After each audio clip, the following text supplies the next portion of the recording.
Hello, how are you? Paul Riley, the driving instructor here in Leicester. I want to answer a question that I'm sure is on your mind if you've learned to drive, and there's no reason why you'd know the answer to this, not really, but us driving instructors automatically always go, yeah, no, of course they know, but of course, why would you? And it's this: why are driving lessons so expensive? Now, there's a lot of detail that I want to go into, so I recognise some people don't have the attention span to watch something all the way through. So I'll give you the headlines, which might just answer your question in a simple way, and then I'll go through some more detail for those that truly want to get a feel for why the hell a lesson's 40 quid an hour. So it is horrendously expensive to get qualified. It is horrendously expensive to buy cars, keep cars, insure cars, fit cars out for lessons. You would not believe how, on an ongoing basis, how expensive it is with tyres and all sorts. Fuel, biggest bill, but the price of the car, and nothing about cars is cheap. Keeping them, buying them, fixing them, insuring them, nothing is cheap. So it's massively expensive, and I promise you that you're paying your driving instructor 40 quid an hour, and it's a big number. It's a big number. That is not what they're paying themselves. That's the short version. If you stayed with me this long, thank you. Now, for those that want to know a little bit more, let me go into it. So, if you want to do this job, which is approved driving instructor, which is to say you are qualified and tested to the standard that DVSA, the people that do your driving test, the standard that they want. To get there, you have to do 3 tests. Like you, on your journey, a theory test. Study at home, use books, use apps, whatever. Not massively expensive to do, but you should buy a good book, so I guess that's a bit of sort of dollars. And you have a 100 question test as opposed to your 50 question test. And we're expected to get more right and get higher scores. So there's that. So you've apply, they suss you out from a criminal records point of view. Are you a fit and proper person is their word. And if that's okay, you can start the process. You do the theory test and you pass, great. So now you've done what we call part 1, tick. So there's a little bit of money involved there. Part 2, you need to be assessed to a high standard of driving a car. So you're going to have somebody assess you. You're going to have to pay them like you pay us to look at your driving and give you hints and tips on how to be better. And that could be 10 hours, it could be 20 hours, but on average, anybody that's looking to get into this game, their driving should be good already, you'd hope. So maybe 6 to 10 hours is what it takes to get sharp enough to be the standard the DVSA want. So that's time. You're paying someone like me, I guess, a driving instructor who trains driving instructors, to do that work. You've got to buy the test. So a bit like you on your driving test, you pay the DVSA for a test. Yours is 62 quid, ours is well over 100, 111 I think it is. So it's just more money. You go and you take the test and hopefully you pass. And great, you pass. So you now register to go to be a driving instructor. You fill out the forms and whatever. And then the next hurdle is the teaching test. Now you definitely need training here. I've never met anybody that hasn't needed training. So you need your lessons, your training, your practice to learn the driving skills to drive by yourself.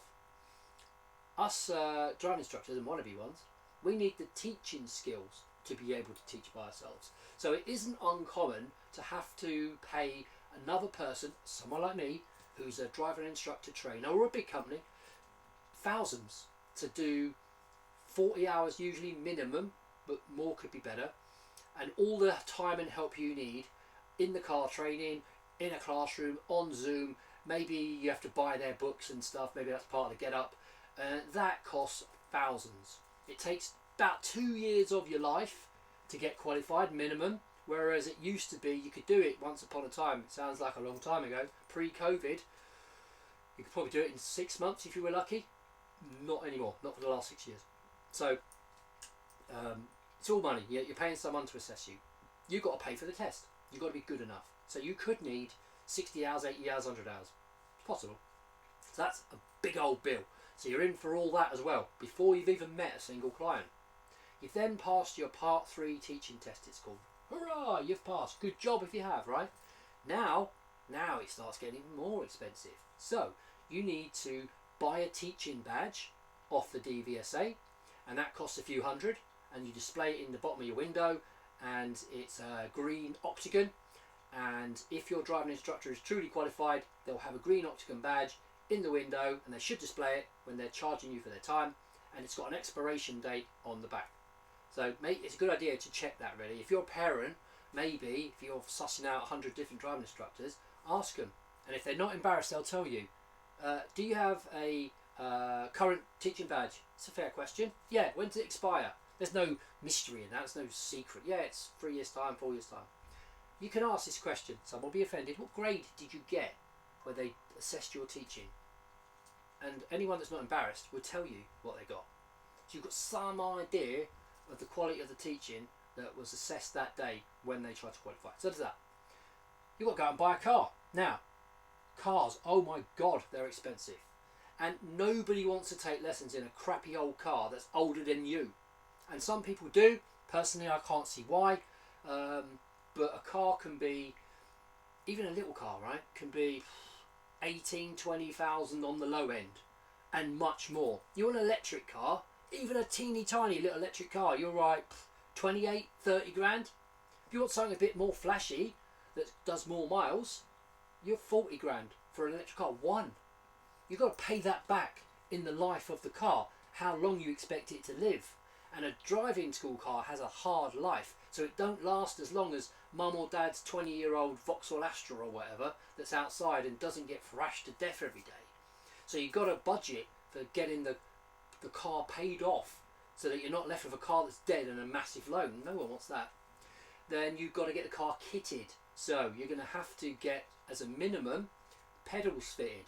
Then 2 little pedals your driving instructor's got, if it's a manual, that 1 little pedal, if you're in an auto electric car, they're anywhere between 500 and 800 quid, and you got to buy them, and you shouldn't be buying, necessarily second-hand used ones or whatever, unless you really know the seller or whatever, could be dodgy. So that's a big old chunk of money. So you're in for a ton of money already. You could be teaching cost, registration cost, exam cost, the car, the kitting it out, you could be 40 grand, 50 grand in the red already. You haven't met a single learner yet.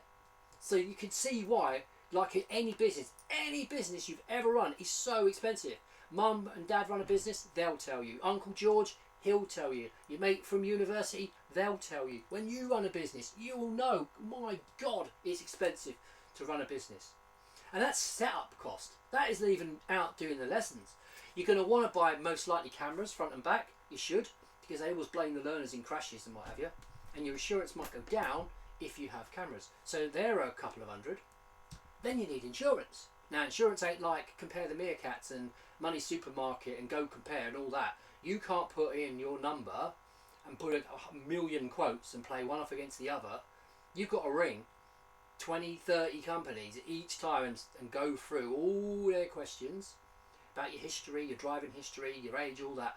If you're a younger driving instructor, your insurance could be 4 grand, 5 grand in certain areas and certain cars. So you're already in deep for a ton of money. So you've qualified, you've got your car, you've got your badge, you're registered with the DVSA, you've gone and bought your car, you've put cameras in it and pedals in it and it's insured. Then there's all the normal costs, road tax, MOT, tyres, windscreen wipers, all that, like the day-to-day. Your driving instructor will most likely go through 2, maybe 3 sets of tyres a year due to all the mileage that they're doing. And sometimes it's more than that because they don't mean to, but your learner will find every pothole down the road. Boop, boop, boop. Pops your tyre if you're unlucky, makes it go bulge and stick out at the side if you're unlucky, or maybe it takes chunks out the side of it, all of which means it's got to be replaced. So you got that. Some people buy, I have done, you buy these little protective rings that go round the wheels on the outside on the corner of the tyre, alloy gaiters they're called. They're meant to stop the curb scraping terrorising your wheels. They're a few hundred. So it's hundreds here, it's thousands here, it's hundreds here, it's thousands here. You haven't met a single client yet. Then, how do you set up for business? So, you could just go on Facebook, stick a few adverts in the post office, all cheap, nothing wrong with that. But you're going to want clients. You're going to want to pay these massive loans back, right? So you might saddle up with a company. So nearly always, no matter who they're with, AA, BSM, Red, Acclaim, whatever it says down the side of their car, they're a self-employed person who works with another company. It's called franchising. A bit like Starbucks and McDonald's. They pay them, the company, the big mothership, for the privilege of operating with their name and their brand and their stuff. In this case, you can stick a roof box on your own car that you've just paid 40 G's for, and off you go. You might want their uniform.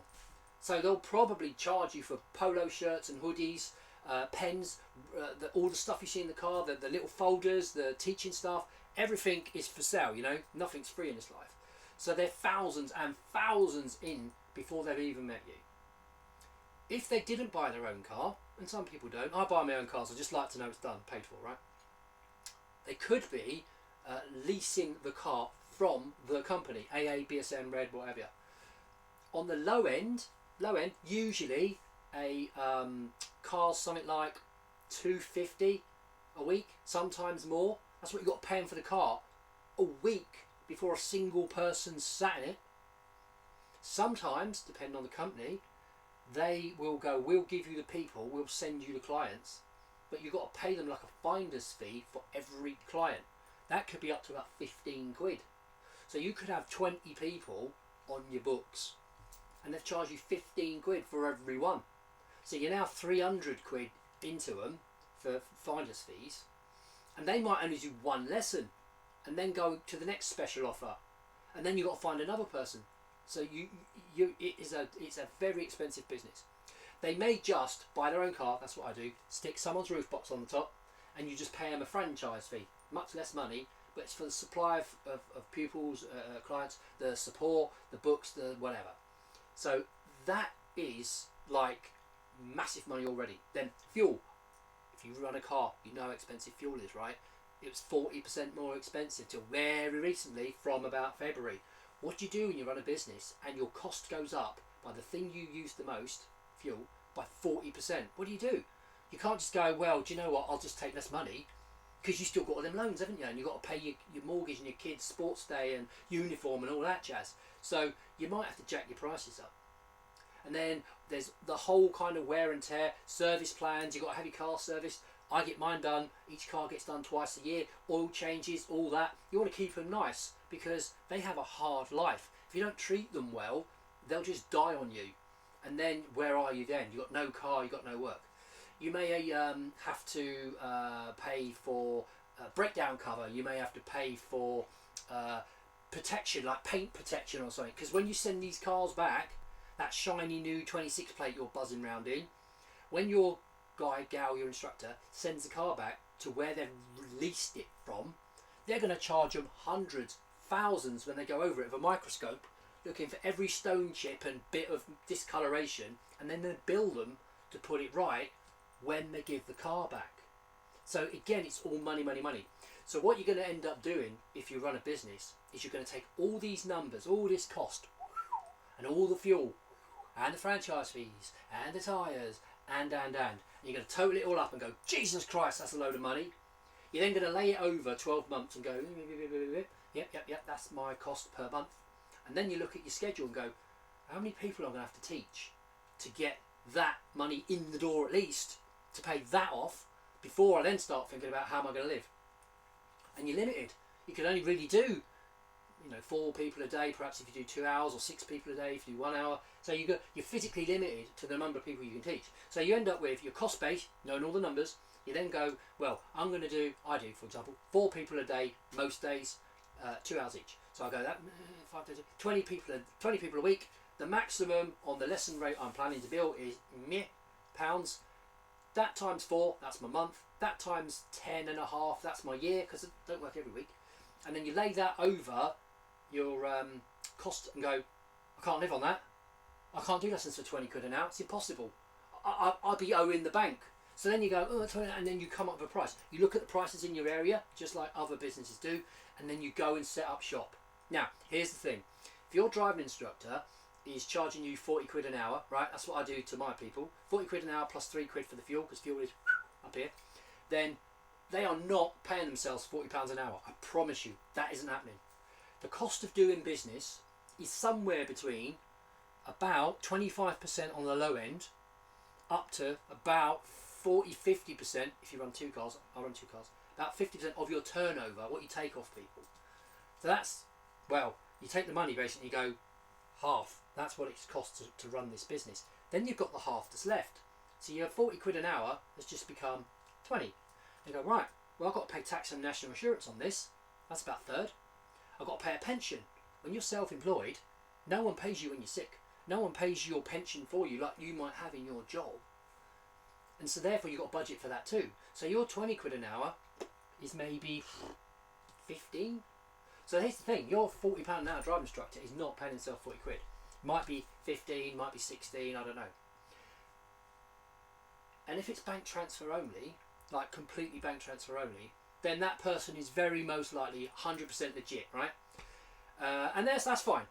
And with tax and digital tax, and that's something you're going to hear about if you're self-employed next year, you have to show the inland revenue everything you take and everything you spend, and they will be all over if you don't. If you only do, if your lessons are only cash only, and you pay in a little envelope and you never get a receipt, maybe the person you're working with isn't saying that they get it all. Maybe it's one for me, one for the tax man. Could happen. I can't blame them. I understand why they do it. And that's why their lesson price might be cheaper, because they're taking a bit and hiding a bit. It's a reality of this business, right? And I can't knock them. I'd understand why they do it.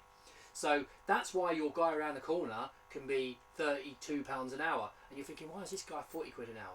So they may have a different accounting strategy. Let's just use it. Let's call it like that.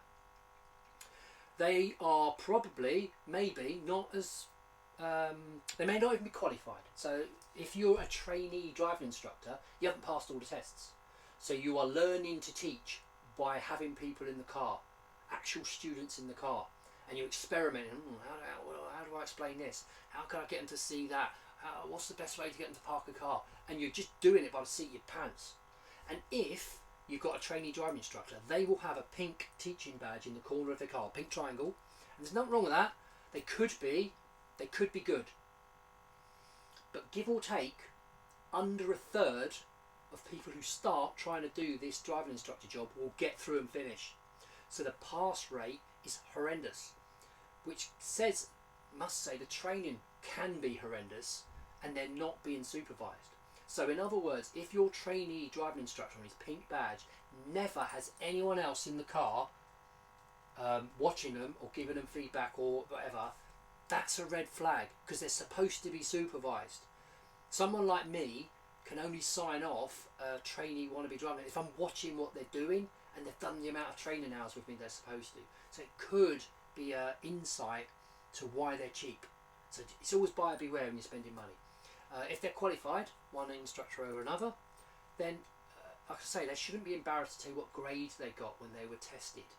And yeah, I'm going to blow my own trumpet here, of course I am. I've got the highest grades you could get. I did a good job. I worked really hard for a really long time, 10 years or so, to get good and learn off other people and learn off the best and all the rest of it. And then I spend a ton of money on an ongoing basis doing courses and CPD it's called, workshops, learning off other people, how to manage things like stress, anxiety, neurodiversity, all that. Because I don't know all the answers, of course I don't. So that's an ongoing cost as well. Development, staying relevant. So all of that is why your lessons are so expensive. And your driving instructor doesn't want to charge you this amount of money because it's unpopular. But they have to, because it's the most expensive kind of business I've ever seen. Self-employment, I mean. And your granddad who took lessons in 1975 for 4 quid, those days are gone. They are gone. In 1991, I took lessons as an L learner, and I paid BSM 20 quid an hour then. And then a new teaching car was £5,995. You could buy a Rover Metro. I love those cars. I had one for under £6 grand. A new teaching car, we've just said it's 30 grand. That's why lessons are so expensive. So if you found this helpful, talk to your instructor about it. They will be so delighted that somebody understands. And if you've listened all the way to the end, I really appreciate it, because we don't want you thinking we're ripping you off and all that. It's just so expensive to run a business. Like and subscribe. If you're learning to drive and you need some help, message me, WhatsApp me. I'll try and help you, even if you don't live anywhere where I am. Okay? thank you for stopping by.